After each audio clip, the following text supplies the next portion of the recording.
विशेषज्ञ के रूप में मौजूद हैं डिप्टी कमिश्नर केंद्रीय विद्यालय संगठन रायपुर रीजन छत्तीसगढ़ चंदना मंडल जी। स्वागत है मैम आपका। साथ ही हमारे साथ हैं नीलम पाणी जी, assistant commissioner Bhopal reason.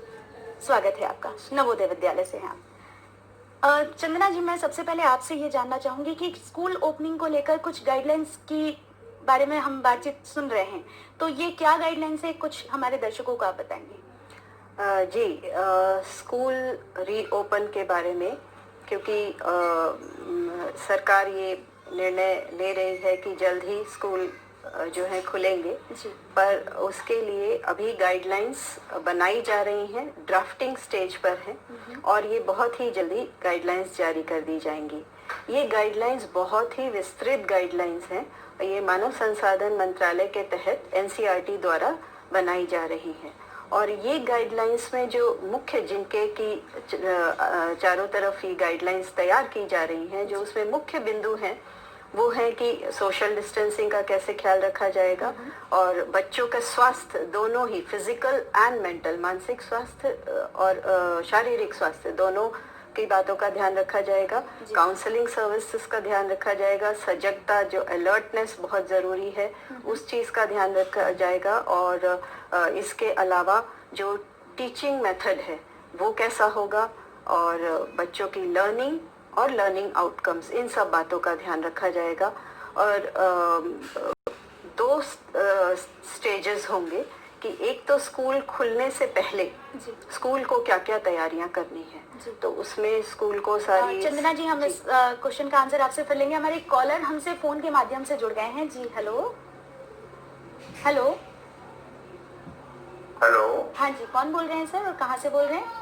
Hello hello hello, नमस्कार मैडम। नमस्कार, कौन बोल रहे हैं? अवध निर्मल का जेवरा छत्तीसगढ़ ले। अवध जी, बहुत बहुत स्वागत है आपका हमारे कार्यक्रम में। बताइए आपका प्रश्न क्या है? अवध निर्मल का जी, भागवत जी बताइए आपका प्रश्न क्या है? अभी शिक्षा क्षेत्र में लड़का मन ऑनलाइन पढ़ाना है, तो ऑनलाइन पढ़ाए बर हमन का करे लगी, कैसे ढंग से लड़का मन हम ऑनलाइन पढ़ा सकते मोबाइल द्वारा? जी, इसका जानकारी दो। ये भागवत जी का बहुत अच्छा प्रश्न है और मैं चाहती हूँ नीलम जी आप इसका आंसर करें, क्योंकि अगला क्वेश्चन भी मेरा यही था आपसे। हाँ, नमस्कार भागवत जी।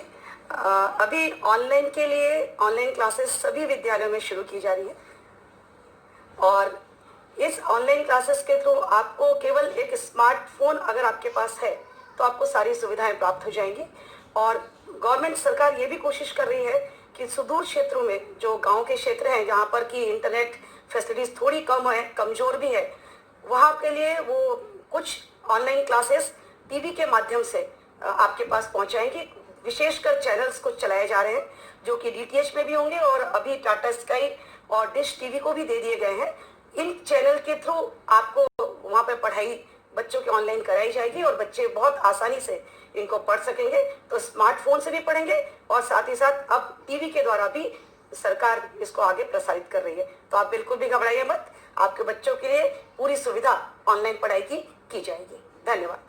तो भागवत जी, मुझे उम्मीद है आपको आपके प्रश्न का उत्तर मिल गया होगा, क्योंकि इस समय बहुत सारी ऑनलाइन पढ़ाइयाँ शुरू हो चुकी हैं। तो यदि आपके पास एंड्रॉइड फोन है, आपके टीचर्स का नंबर है, स्कूल का नंबर है, तो बिल्कुल आप उनसे बात कीजिए, आपको सारी अच्छी तरह से वो लोग गाइड कर देंगे। नीलम जी, मैं आपसे ये जानना चाहूंगी कि ये जो अभी भागवत जी का भी प्रश्न था, ऑनलाइन मटेरियल्स जो बच्चों को मिल रहे हैं, ये कितने कारगर हैं? अगर आज के परिप्रेक्ष्य में देखा जाए तो ये बहुत ही आवश्यक भी और बहुत कारगर भी सिद्ध हुए हैं। विभिन्न प्लेटफॉर्म से हम इनको पहुंचाने की कोशिश कर रहे हैं।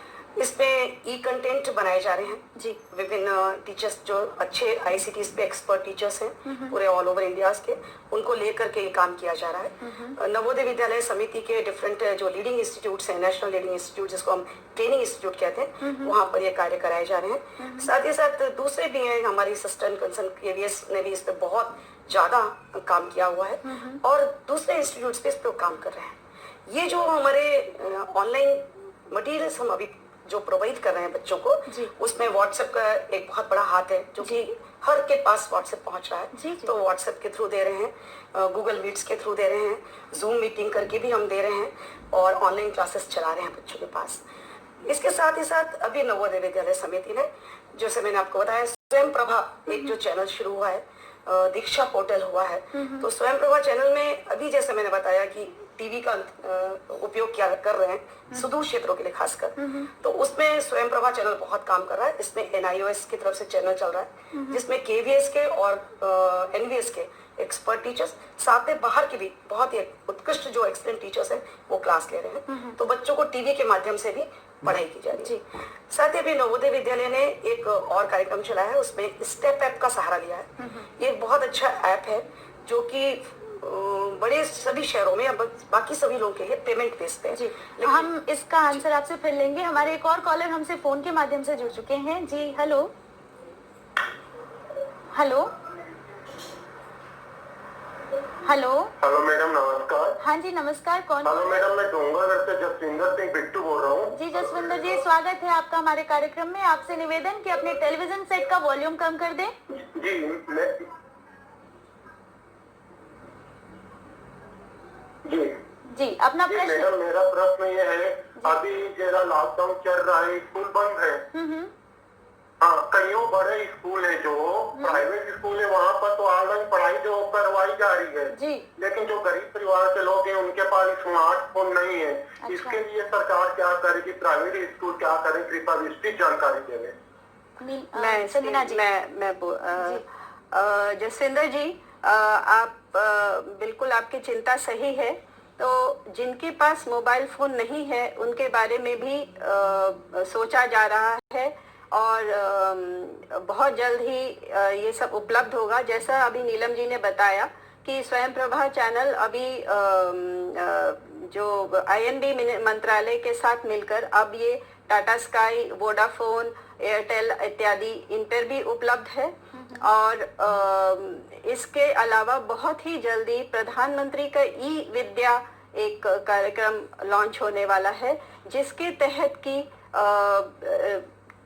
हर कक्षा के लिए एक चैनल उपलब्ध रहेगा। और इस तरह से कुल 12 चैनल्स उपलब्ध रहेंगे। कक्षा 1 के लिए एक चैनल होगा, कक्षा 2 के लिए दूसरा। ये चैनल्स टीवी पर उपलब्ध रहेंगे। और जैसे रिमोट एरियाज में जहां अगर घर में टीवी भी नहीं है, तो इसमें ये कोशिश रहेगी कि एक कम्युनिटी टीवी, कि गांव में एक टीवी, और टीवी के जरिए, और इसके टीवी के अलावा रेडियो के जरिए भी पॉडकास्ट भी हैं जिसमें कि ऑडियो है मोबाइल के थ्रू, और रेडियो के जरिए भी शिक्षा के जो कक्षाएं जो हैं, क्लास वाइज कक्षाएं जो हैं, इनको सिलेबस को लिया जाएगा। तो ये घर तक शिक्षा पहुंचने वाली है। बिल्कुल आखिरी बच्चे तक बिल्कुल पहुंचने की कोशिश है, और ऐसा होगा भी। तो जसविंदर जी, फिक्र की कोई बात नहीं है, शिक्षा आपके घर तक जरूर आएगी और दरवाजा जरूर खटखटाएगी। खुले रखिएगा। हमारे एक और कॉलर हमसे फोन के माध्यम से जुड़े हुए हैं। जी हेलो हेलो। हाँ जी, कौन बोल रहे हैं? हेलो। हाँ जी, कौन बोल रहे हैं और कहाँ से बोल रहे हैं? हेलो। Hello hello. हेलो। प्रश्न। आप मेरी बात सुन रहे हैं? जी, मैं आपकी आवाज सुन रही हूँ। आप अपना प्रश्न बताएं। नमस्कार मैडम जी, मैं छुरिया राजनांदगांव से मनोज गिंटे बोल रहा हूँ। जी मनोज जी, स्वागत है आपका, बताइए। जी, मेरा प्रश्न ये था, आगामी अभी स्कूल खुलने के योजनाएं हैं, तो उसमें जो बच्चे लोग आएंगे उसमें सोशल डिस्टेंसिंग का पालन किस प्रकार से करवाया जाएगा? मैं चाहूंगी आप दोनों इसका आंसर करें। तो पहले नीलम जी। जी हाँ, बिल्कुल, आप चिंता मत करिए। अभी क्लास के साइज को छोटा करने के लिए आदेश हो गया है। पहले एक क्लास में 40 बच्चों का मिनिमम था, अभी उन्होंने कह दिया है कि अब एक क्लास में केवल 20 बच्चे बैठेंगे। अच्छा। और एक डेस्क में एक बच्चे को बैठने का अरेंजमेंट किया है, जिससे उसका सोशल डिस्टेंसिंग मेंटेन हो।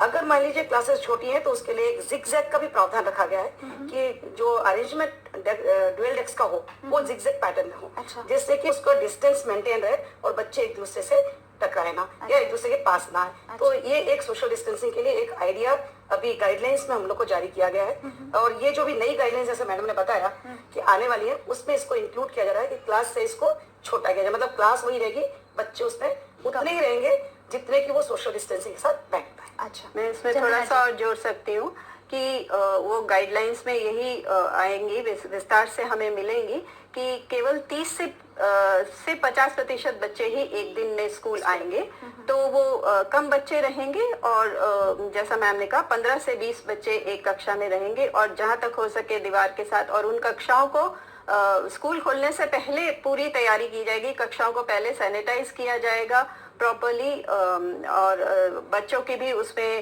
हैंड सैनिटाइजर और टॉयलेट्स की साफ स्वच्छता, जो कॉमन एरियाज हैं उनके सैनिटाइजेशन, ये सब करने के बाद ही ये पूरी विस्तार से हमारे पास गाइडलाइंस आने वाली हैं, उसके बाद ही स्कूल खोले जाए। तो मनोज जी, हमें उम्मीद है आपको भी आपके प्रश्न का उत्तर मिल गया होगा। जो बच्चे हैं उनकी सुरक्षा का पूरा स्कूल ध्यान रखेगा। इसी बात पे मैं एक और क्वेश्चन आपसे पूछना चाहूंगी आप दोनों से कि अभी न्यू एडमिशन भी चालू होंगे, न्यू सेशन भी स्टार्ट होगा, तो न्यू एडमिशन के लिए क्या क्या प्रक्रिया होंगी? ये क्योंकि कोरोना महामारी तो अभी है ही, तो न्यू एडमिशन का क्या प्रोसेस रहेगा? नवोदय विद्यालय का एक विशेष प्रोसेस है, जहाँ पर हमारे यहाँ JNBST एग्जामिनेशन होते हैं। इसके थ्रू ही हम केवल 80 बच्चों का एडमिशन एक स्कूल में लेते हैं, सिलेक्शन होता है। तो उसका भी रिजल्ट आने वाला है, CBSE उसके रिजल्ट डिक्लेयर कर रहे हैं। जैसे ही हमारे रिजल्ट डिक्लेयर होंगे, उनका हमारे एडमिशन प्रोसेस में उनको डेज वाइज बांट दिया गया है। एक दिन में केवल 10 बच्चों का एडमिशन होगा और वो भी 2 शिफ्ट में होगा। फर्स्ट शिफ्ट में हम 5 बच्चे लेंगे, सेकेंड में 5 बच्चे लेंगे। उनके पूरे डॉक्यूमेंट्स वेरिफिकेशन से जो भी हमारी फॉर्मेलिटीज है उसको हम पूरा करेंगे। इसको करते समय भी हमको पूरा सोशल डिस्टेंसिंग हम मेंटेन करेंगे और वहां पर भी जितना भी सैनिटाइजर्स का जो प्रोविजन है उसको पूरा किया जाएगा। इसके बाद जब हमारे 80 बच्चे पूरे हो जाएंगे, 8 दिन का रखा गया है टारगेट, उसके बाद उन्हें हॉस्टल्स में 1 वीक के लिए रखा जाएगा।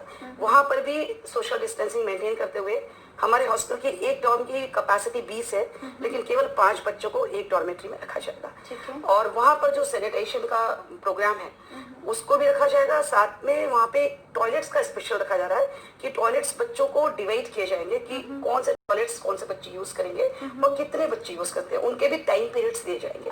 और क्लीनिंग के लिए उनको एक पर्सनल, हर इंडिविजुअल क्लीनिंग के लिए वहाँ पर क्लीनर्स लगाए जाएंगे, स्वीपर्स लगाए जाएंगे, जिससे हॉस्टल्स में कोई परेशानी ना हो। एक वीक के अंदर उन्हें हम अपने रूल्स रेगुलेशन अवेयर करा देंगे।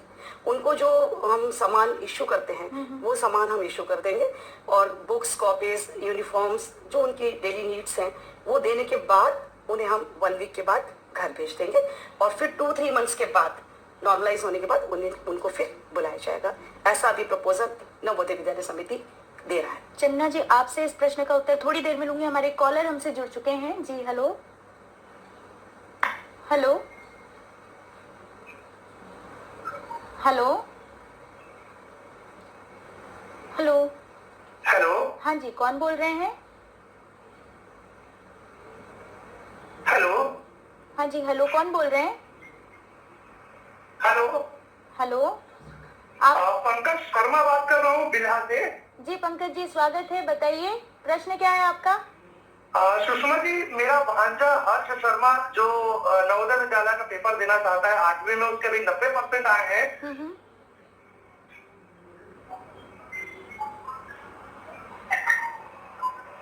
जी पंकज जी, फिर? तो उनके भी नीलम मैम से मेरा प्रश्न है कि उसको आगे और क्या करना चाहिए। नीलम जी। स्वागत है आपका। एक्चुअली जब वो 8वीं क्लास में पढ़ रहा था उस समय हमारे यहाँ एक लेटरल एंट्री एग्जामिनेशन का प्रोविजन है नवोदय विद्यालय में। वो उसमें केवल वही सीटें भरी जाती हैं जो कि 6th, 7th, 8th में बच्चे अगर एडजस्ट नहीं कर पाया या कुछ उसका मेडिकल प्रॉब्लम हुआ या उसके फादर का ट्रांसफर हो गया, तो उसमें जो सीट खाली होती है जिनको हम TC देते हैं, वो सीट जो खाली होती है केवल उनको हम फिलअप करते हैं। लेकिन उसमें वो तभी बस बैठ सकता है जिस साल वो 8th क्लास का एग्जाम दे रहा था। अभी ये एग्जामिनेशन हमारे कंप्लीट हो चुके हैं, फरवरी में इसके एग्जामिनेशन थे और अब इसके रिजल्ट्स आने वाले हैं, तो उन बच्चों का एडमिशन होगा अभी 9th क्लास के लिए। लेकिन अगर आपका बच्चा 8th क्लास कंप्लीट कर चुका है और अगर उसने एग्जाम नहीं दिए हैं तो उसको अब एग्जाम देने का मौका नहीं मिल पाएगा। माफ कीजिएगा, जब वो पढ़ रहा था उसी साल उसको यहाँ पर फी जमा करना था, फॉर्म भरना चाहिए था और एग्जाम्स अपीयर करना चाहिए था। अब शायद मौका नहीं मिल पाएगा। धन्यवाद। तो नीलम जी, क्या आगे की क्लासों में कोई ऐसा मौका होता है?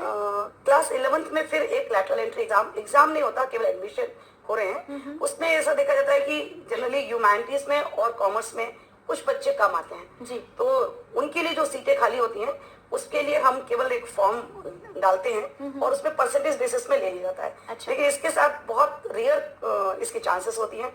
और दूसरा, ये केवल उसी डिस्ट्रिक्ट के बच्चों को मिलता है जिस डिस्ट्रिक्ट में वो नवोदय विद्यालय चलिए। है। तो ये एक चांस उनको 11th क्लास में मिल सकता है, बट उसमें साइंस नहीं मिलेगा, अच्छा। आइदर ह्यूमैनिटीज मिलेगा या फिर कॉमर्स मिलेगा। कॉमर्स मिलेगा। तो पंकज जी, हमें उम्मीद है कि आपकी क्वेरी कंप्लीट हो गई होगी और आप बिल्कुल संतुष्ट हुए होंगे। चंदना जी, मैं आपसे जानना चाह रही थी कि एडमिशंस को लेकर क्या प्रोसेस है, केवी की क्या? केंद्रीय विद्यालय संगठन में एडमिशन की प्रक्रिया स्पेशली क्लास 1 में ही हमारे मेजर एडमिशंस होते हैं, तो ये ऑनलाइन होते हैं। लेकिन इस बार वैसे तो हम फरवरी के अंत तक एडमिशन प्रक्रिया शुरू कर देते हैं, पर इस बार लॉकडाउन के चलते अभी प्रक्रिया शुरू नहीं हुई है और अभी भी थोड़ा सा हम स्थिति नॉर्मलाइज होने का वेट कर रहे हैं, क्योंकि हमारे यहाँ बहुत बड़ी संख्या में रजिस्ट्रेशंस होते हैं, ऑनलाइन फॉर्म भरे जाते हैं। तो और हर समाज के हर तबके से ही भरते हैं, तो हम थोड़ा वेट कर रहे हैं कि जो बाजार खुल जाए, क्योंकि साइबर कैफे से भी बहुत लोग ऑनलाइन अप्लाई करते हैं। तो कुछ थोड़ा सा और स्थिति नॉर्मलाइज हो जाए तो उसके बाद ये शुरू होगा। तो वो ऑनलाइन इसके बारे में मुख्य समाचार पत्रों में एडवर्टाइज किया जाता है, केंद्रीय विद्यालय संगठन की वेबसाइट पे ये रहता है। तो और एक विंडो पीरियड दिया जाता है, 15 दिन दिए जाते हैं, वो अप्लाई कर सकते हैं। तो इसकी सूचना सभी माध्यमों से दी जाती है और एक बार वो अप्लाई करेंगे तो उसके बाद नियमानुसार उनके एडमिशन हो सकते हैं। और क्लास 1 के अलावा बाकी क्लासेस के लिए हम एडमिशन करते हैं, यदि सीट उपलब्ध है तो वो ऑफलाइन होते हैं, तो वो भी स्कूल एडवर्टाइज करता है कि सीट उपलब्ध है, तो वो एप्लीकेशन मंगाता है। चंदना जी, हमारे एक और कॉलर इस विषय पर क्वेश्चन करना चाहते हैं जी। हेलो, कौन बोल रहे हैं और कहाँ से बोल रहे हैं? हेलो। हेलो। हाँ जी, कौन बोल रहे हैं? नमस्ते मैडम। नमस्ते। हेलो। हाँ जी, नमस्ते मैडम। आपसे एक निवेदन, अपने टेलीविजन सेट का वॉल्यूम कम कर दें और फिर आप हमसे बात करें। नमस्ते मैडम।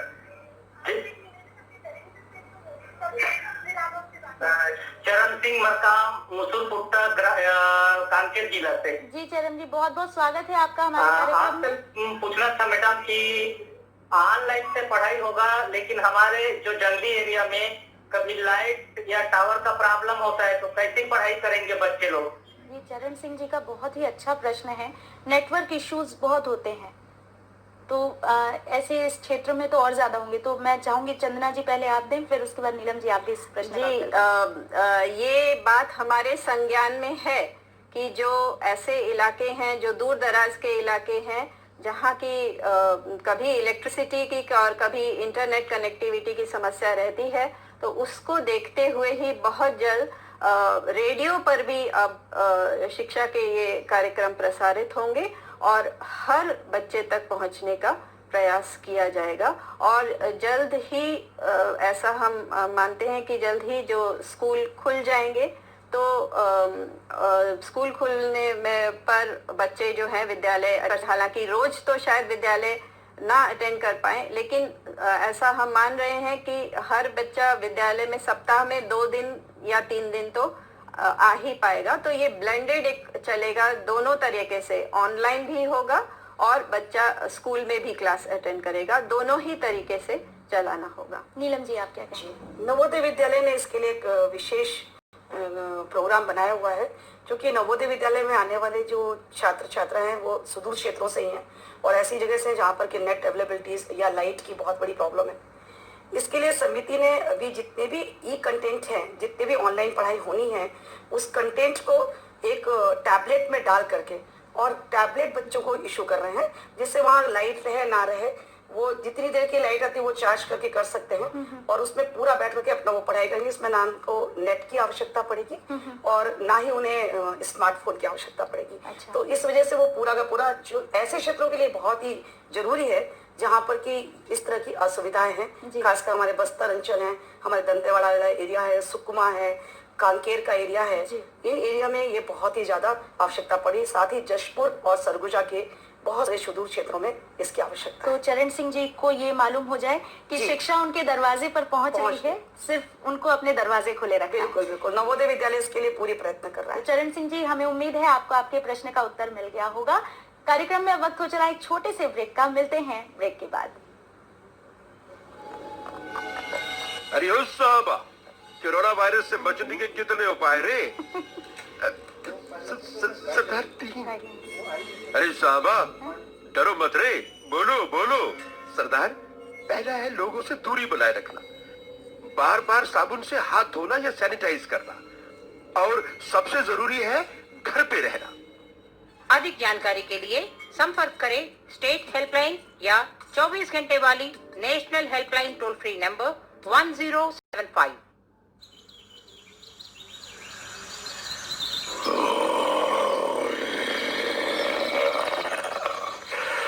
लापरवाही से बाहर मत फिरो, शेर हो या हीरो हो, सवाल खतरों से खेलने का नहीं, जिंदगी का है, या तो खुद का या अपनों का। कोरोना के आगे बलवान भी नहीं टिक पाएगा, पर बचने के उपाय है समझदारी से घर में रहना, बार बार हाथ साबुन से धोना या सैनिटाइज करना।